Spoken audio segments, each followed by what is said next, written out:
ओम शांति। आज 20 सितंबर 2024 बाबा के महावाक्य है, मीठे बच्चे, तुम्हें बाप समान खुदाई खिदमतगार बनना है। संगम पर बाप आते हैं तुम बच्चों की खिदमत यानी सेवा करने।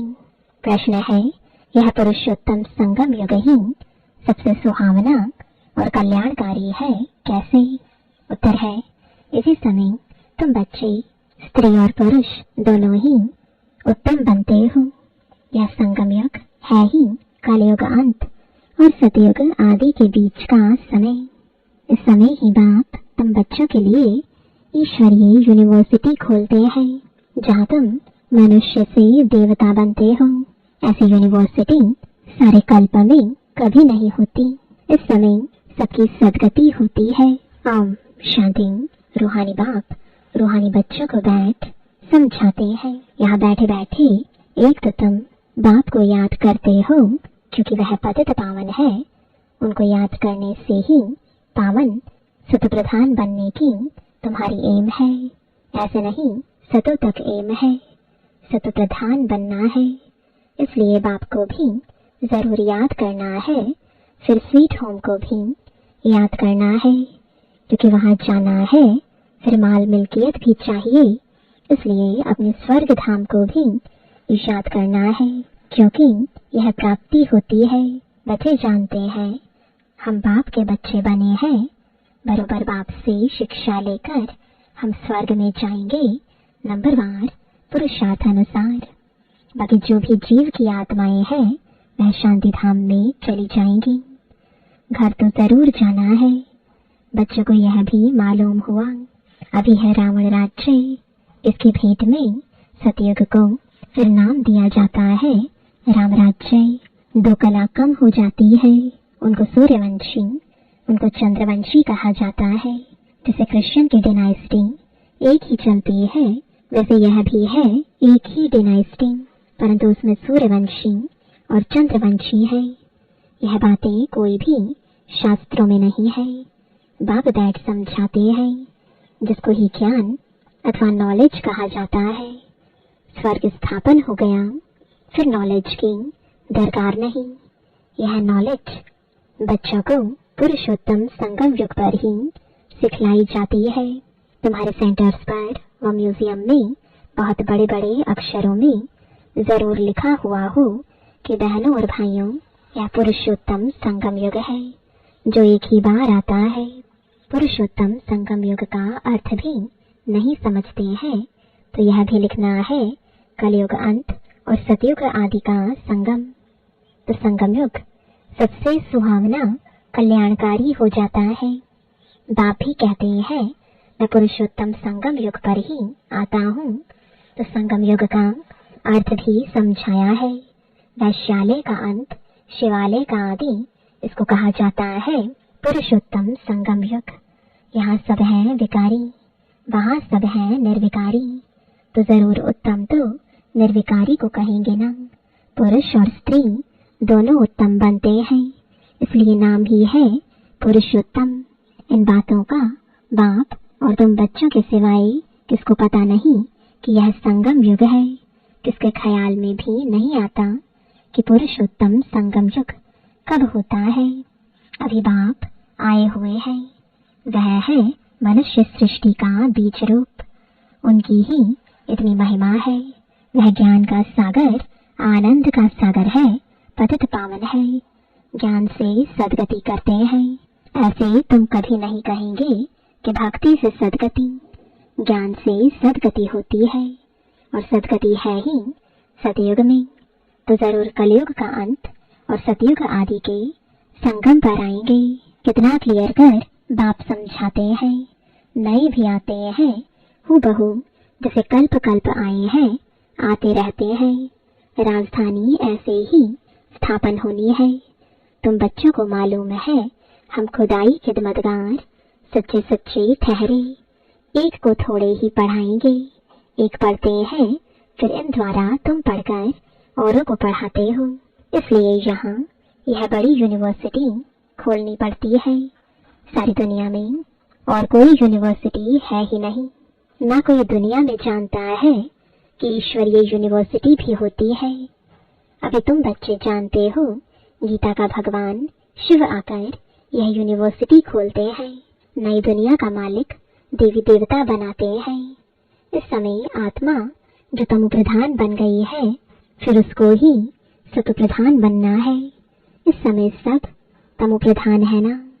भाई कई कुमार भी पवित्र रहते हैं, कुमारियां भी पवित्र रहती हैं, सन्यासी भी पवित्र रहते हैं, परंतु आजकल वह पवित्रता नहीं है। पहले पहले जब आत्माएं आती हैं वह पवित्र रहती हैं, फिर अपवित्र बन जाती हैं, क्योंकि तुम जानते हो सतो प्रधान सतो रजो तमो से सबको पास होना होता है।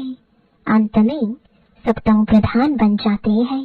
अब बाप सम्मुख बैठ समझाते हैं, यह झाड़ तमो प्रधान जड़ जड़ीभूत अवस्था को पाया हुआ है, पुराना हो गया है, तो जरूर इनका विनाश होना चाहिए। यह है वैरायटी धर्मों का झाड़। इसलिए कहते हैं विराट लीला कितना बड़ा बेहद का झाड़ है। वह तो जड़ झाड़ होते हैं, जो बीज डालो वह झाड़ निकलता है।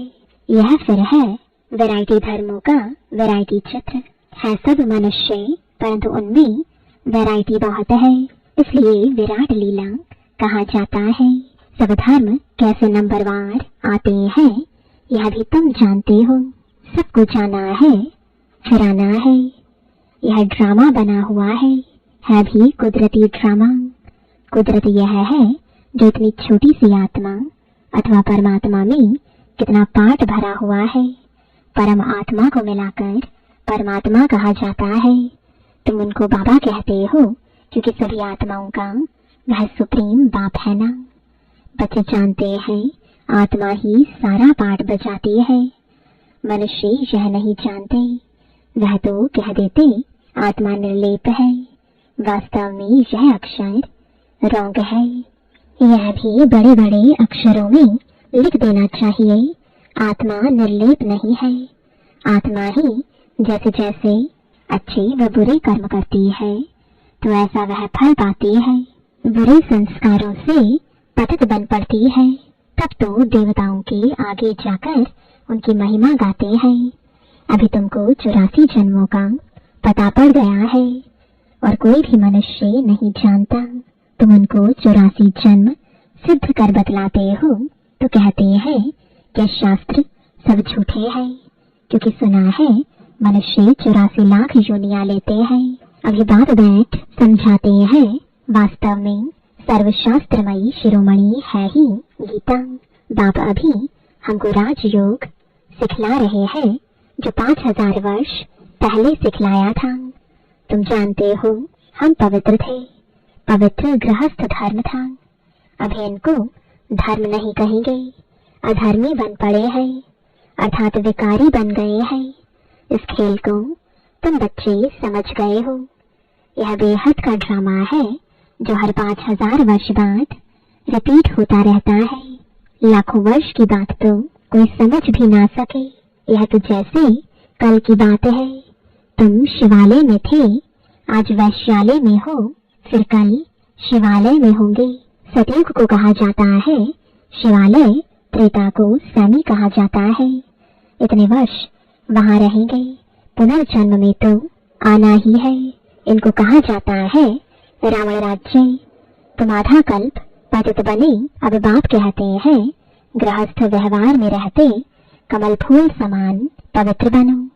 कुमार और कुमारियां तो है ही पवित्र, उन्हों को फिर समझाया जाता है ऐसे गृहस्थ में फिर जाना नहीं है जो फिर पवित्र होने का पुरुषार्थ करना पड़े।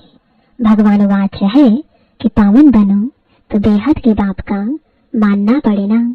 तुम गृहस्थ व्यवहार में रहते कमल फूल समान रह सकते हो, फिर बच्चों को पतित बनने की आदत क्यों डालते हो, जबकि बाप 21 जन्मों के लिए पतित होने से बचाते हैं। इसमें लोक लाज कुल की मर्यादा भी छोड़नी पड़े। यह है बेहद की बात। बैचलर्स यानी कुमार तो सब धर्मों में बहुत रहते हैं, परंतु सेफ्टी से रहना जरा मुश्किल होता है, फिर भी रावण राज्य में रहते हैं ना। विलायत में भी ऐसे बहुत मनुष्य शादी नहीं करते हैं, फिर पिछाड़ी में कर लेते हैं कंपेनियनशिप के लिए, क्रिमिनल आई से नहीं करते हैं। ऐसे भी दुनिया में बहुत होते हैं, पूरी संभाल करते हैं, फिर जब मरते हैं तो कुछ उनको देकर जाते हैं, कुछ धर्माऊ लगा देते हैं, ट्रस्ट बनाकर जाते हैं। विलायत में भी बड़े बड़े ट्रस्ट होते हैं जो फिर यहाँ भी मदद करते हैं। यहाँ ऐसा ट्रस्ट नहीं होगा जो विलायत को भी मदद करे। यहाँ तो गरीब लोग हैं, क्या मदद करेंगे? वहाँ तो उन्हों के पास पैसे बहुत है। भारत तो गरीब है ना। भारतवासियों की क्या हालत है? भारत कितना सिरताज था। कल की बात है, खुद भी कहते हैं 3000 वर्ष पहले पैराडाइज था। बाप ही बनाते हैं। तुम जानते हो बाप कैसे ऊपर से आते हैं पतितों को पावन बनाने। वह है ही ज्ञान का सागर, पतित पावन, सर्व का सद्गतिदाता, अर्थात सबको पावन बनाने वाला। तुम बच्चे जानते हो मेरी महिमा तो सब गाते हैं। मैं यहाँ पतित दुनिया में ही आता हूँ तुमको पावन बनाने। तुम पावन बन जाते हो तो फिर पहले पहले पावन दुनिया में आते हो, बहुत सुख उठाते हो, फिर रावण राज्य में गिरते हो। भलगाते तो है परमपिता परमात्मा, ज्ञान का सागर, शांति का सागर, पतित पावन है, परंतु पावन बनने के लिए कब आएंगे यह कोई भी जानते ही नहीं है। बात कहते हैं तुम मेरी महिमा करते हो ना। अब मैं आया हूँ तुमको अपना परिचय दे रहा हूँ। मैं हर 5000 वर्ष के बाद इस पुरुषोत्तम संगम युग पर आता हूँ। कैसे आता हूँ वह भी समझाता हूँ। चित्र भी है। ब्रह्मा कोई सूक्ष्म वतन में नहीं होता है। ब्रह्मा यहाँ है और ब्राह्मण भी यहाँ है, जिसको ग्रेट ग्रेट ग्रैंडफादर कहा जाता है, जिसका फिर सिजरा बनता है। मनुष्य सृष्टि का सिजरा तो प्रजापिता ब्रह्मा से ही चलेगा ना। प्रजापिता है तो जरूर उनकी प्रजा होगी। कुखवंशावली तो हो ना सके, जरूर एडॉप्टेड होंगे।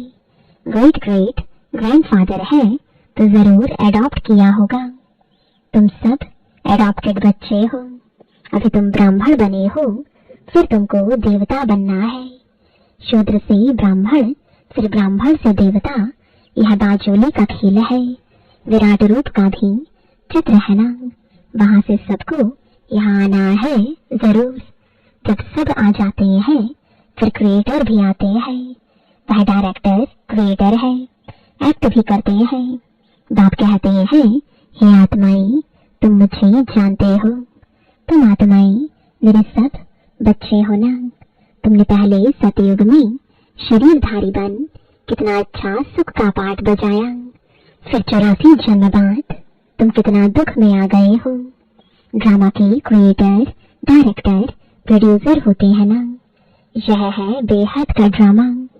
बेहद ड्रामा को कोई भी जानते नहीं है। भक्ति मार्ग में ऐसी ऐसी बातें बताते हैं जो मनुष्यों की बुद्धि में वही बैठ गई है। अब बात कहते हैं मीठे मीठे बच्चों, यह सब भक्ति मार्ग के शास्त्र है। भक्ति मार्ग की ढेर सामग्री है। जैसे बीज की सामग्री झाड़ है, इतने छोटे बीज से झाड़ कितना अथाह फैल जाता है। भक्ति का भी इतना विस्तार है। ज्ञान तो बीज है, उसमें कोई भी सामग्री की दरकार नहीं रहती है। बाप कहते हैं अपने को आत्मा समझ, बाप को याद करो और कोई व्रत नेम नहीं है। यह सब गंदे हो जाते हैं। तुमको सदगति मिल जाएगी, फिर कोई बात की दरकार नहीं। तुमने ही बहुत भक्ति की है, उसका फल तुमको देने के लिए आया हूँ। देवताएं शिवालय में थे ना, तब तो मंदिर में जाकर उन्हों की महिमा गाते हैं। अब बात समझाते हैं मीठे मीठे बच्चों, मैंने 5000 वर्ष पहले भी तुमको समझाया था कि अपने को आत्मा समझो, देह के सब संबंध छोड़ मुझे एक बाप को याद करो, तो इस योग अग्नि से तुम्हारे पाप भस्म हो जाएंगे। बाप जो कुछ अभी समझाते हैं कल्प कल्प समझाते आए हैं।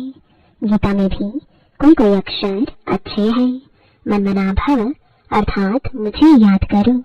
शिव बाबा कहते हैं मैं यहाँ आया हूँ, किसके तन में आता हूँ वह भी बताता हूँ। ब्रह्मा द्वारा सब वेदों शास्त्रों का सार तुमको सुनाता हूँ। चित्र भी दिखाते हैं परंतु अर्थ नहीं समझते। अभी तुम समझते हो शिव बाबा कैसे ब्रह्मा तन द्वारा सब शास्त्रों आदि का सार सुनाते हैं। 84 जन्मों के ड्रामा का राज भी तुमको समझाते हैं।